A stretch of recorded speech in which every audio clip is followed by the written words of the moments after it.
आज हम लोगों ने एक केस रजिस्टर किया है जिसमें 3 लोगों का अरेस्ट किया है।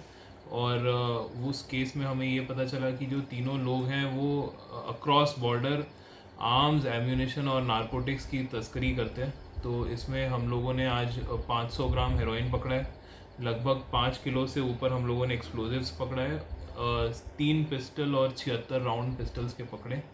और ये जो सामान है ये सब क्रॉस बॉर्डर आया है और इसमें एक पाकिस्तान का एक हैंडलर भी इन्वॉल्व है और तंजीमें भी इन्वॉल्व है। आखिर ये नार्को टेरर है क्या चीज़ जिससे हमारे नौजवान जो इसमें बौखलाहट का शिकार हो रहे हैं? नार्को टेरर इस तरह से है कि पहले आपने देखा होगा कि जो टेररिज्म है उसमें या तो सिर्फ इन्फिल्ट्रेशन होता था या फिर आर्म्स एम्यूनेशन की स्मगलिंग होती थी, लेकिन अब एक नया ट्रेंड हमने देखा है जम्मू एंड कश्मीर में, जहाँ पे नारकोटिक्स भी आर्म्स और एम्यूनेशन के साथ स्मगल किया जा रहा है।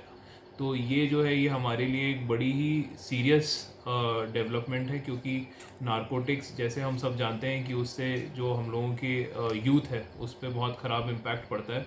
तो नारकोटिक्स का आना एक बहुत ही सीरियस प्रॉब्लम है जो हम अब फेस कर रहे हैं यहाँ आपको लग रहा है कि पर। नार्को टेरर के 2 मेन ऑब्जेक्टिव्स हैं। एक ऑब्जेक्टिव ये है कि जो टेररिस्ट और टेररिज्म का जो पैसा है वो पेमेंट करने की एक करेंसी बन गया है नारकोटिक्स। तो जैसे कि हमने 500 ग्राम जो आज हेरोइन पकड़ा है उसकी मार्केट में वैल्यू है, ब्लैक मार्केट में वैल्यू करीब 2.5 करोड़ रुपए।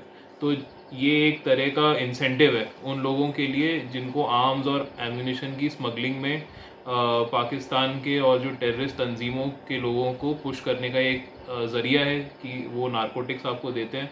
तो जो लोग हैं, जो गरीब लोग हैं, जो बॉर्डर के पास हमारे लोग रहते हैं, उन लोगों को ये दिखता है कि इससे हम लोग ये पैकेट नारकोटिक्स से हम लोग अपनी इलीगल इनकम कमाएंगे और अगर इसके साथ आर्म्स एम्यूनेशन अंदर जाने पड़ते हैं तो उससे कोई फ़र्क नहीं पड़ता है। तो ये एक तरह का इंसेंटिव है, एक करेंसी है। और जो दूसरा इशू है वो ये है कि जो हमारी यूथ है, ये सब नारकोटिक्स हमारे कंट्री में आता है तो जो यूथ है वो उनके पास जाता है और वो जब नारकोटिक्स कंज्यूम करते हैं तो उससे वो जनरेशन और उनकी मेंटल हेल्थ और फिजिकल हेल्थ और ये पूरी जनरेशन को इम्पैक्ट करता है। तो ये एक सीरियस इशू है। हम लोगों का इस साल का दूसरा नार्को टेरर मॉड्यूल का केस है। एक केस हम लोगों ने जनवरी में भी रजिस्टर किया था जिसमें भी भारी मात्रा में रिकवरी थी आर्म्स, एम्यूनेशन और नारकोटिक्स की, और ये हमारा दूसरा केस है। तो अब हम लोगों को ये पता है कि जो नारकोटिक्स, आर्म्स, एम्यूनेशन का स्मगलिंग का चैनल सेम है। तो अब हम लोग उस पर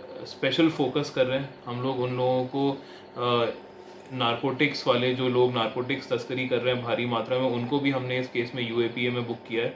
तो ये हम लोगों का एक डेटरेंस है जिससे कि हम उन लोगों को डिटर करेंगे जो नारकोटिक्स के ज़रिए आर्म्स, एम्यूनेशन और एक्सप्लोजिव्स की तस्करी भी कर रहे हैं। तो ये पूरा नेटवर्क हम इन्वेस्टिगेट करेंगे। इसमें एफआईआर रजिस्टर्ड है तो पूरी इन्वेस्टिगेशन इसमें चलेगी। हमें इसमें कुछ पाकिस्तान बेस्ड हैंडलर्स का भी पता चला है तो उनको भी हम इस केस में चार्जशीट करेंगे। तो और भी इसमें हम लोगों को उम्मीद है कि जैसे जैसे हम लोग और इन्वेस्टिगेशन करेंगे वैसे और लोगों का नाम भी सामने आ सकता है। तो जितने भी लोगों का नाम सामने आता है उन सबको हम इसमें ही बुक करेंगे। बिल्कुल, हम लोगों ने करीब 13 एनडीपीएस केसेस में अभी तक प्रॉपर्टीज़ अटैच कर ली हैं।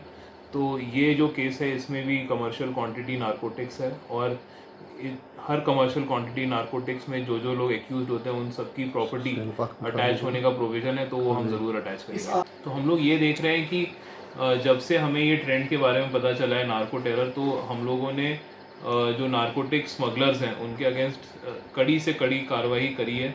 तो आज की तारीख में मेजर जो नारकोटिक स्मगलर हैं कुपवाड़ा के, या मैं बात करूं खासकर करना के, तो उनके खिलाफ हमने किसी ना किसी तरह की कानूनी कार्रवाई रखी हुई है।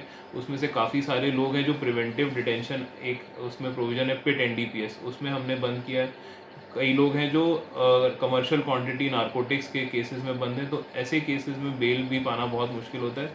तो जो सबसे पहला हमारा फोकस है वो ये है कि हम एनफोर्समेंट और प्रिवेंटिव एक्शन, इन दोनों चीज़ पे फोकस कर रहे हैं। तो जितने भी लोग हैं जो इन चीज़ों में, उनको हम बुक करके कोशिश कर रहे हैं कि वो आउट ऑफ सर्कुलेशन। उन लोगों नहीं, पैगाम यही है कि हम लोग जो है ज़ीरो टॉलरेंस है हमारे नारकोटिक्स के लिए और ज़ीरो टॉलरेंस है किसी भी तरह की स्मगलिंग के लिए। तो ये जो पुराने ट्रेडिशनल स्मगलिंग रूट्स हैं इसमें बिल्कुल भी कोई ये नहीं मान के चल सकता है कि नारकोटिक्स का काम चल सकता है। तो हम लोगों ने इसके अगेंस्ट कड़ी से कड़ी कार्रवाई करेंगे और किसी को भी हम लोग कम से कम क्वांटिटी या ज़्यादा से ज़्यादा क्वांटिटी हम लोग यही कोशिश करेंगे कि सबको बराबर तरह से हम कानून के सामने खड़ा करेंगे और उनके अगेंस्ट लीगल एक्शन लेंगे।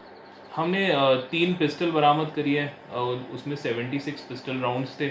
उसके अलावा 5 किलो से ज़्यादा हमने एक्सप्लोजिव्स बरामद किए जो हम FSL भेज के उसको कराएंगे, उसकी एनालिसिस भी करवाएंगे।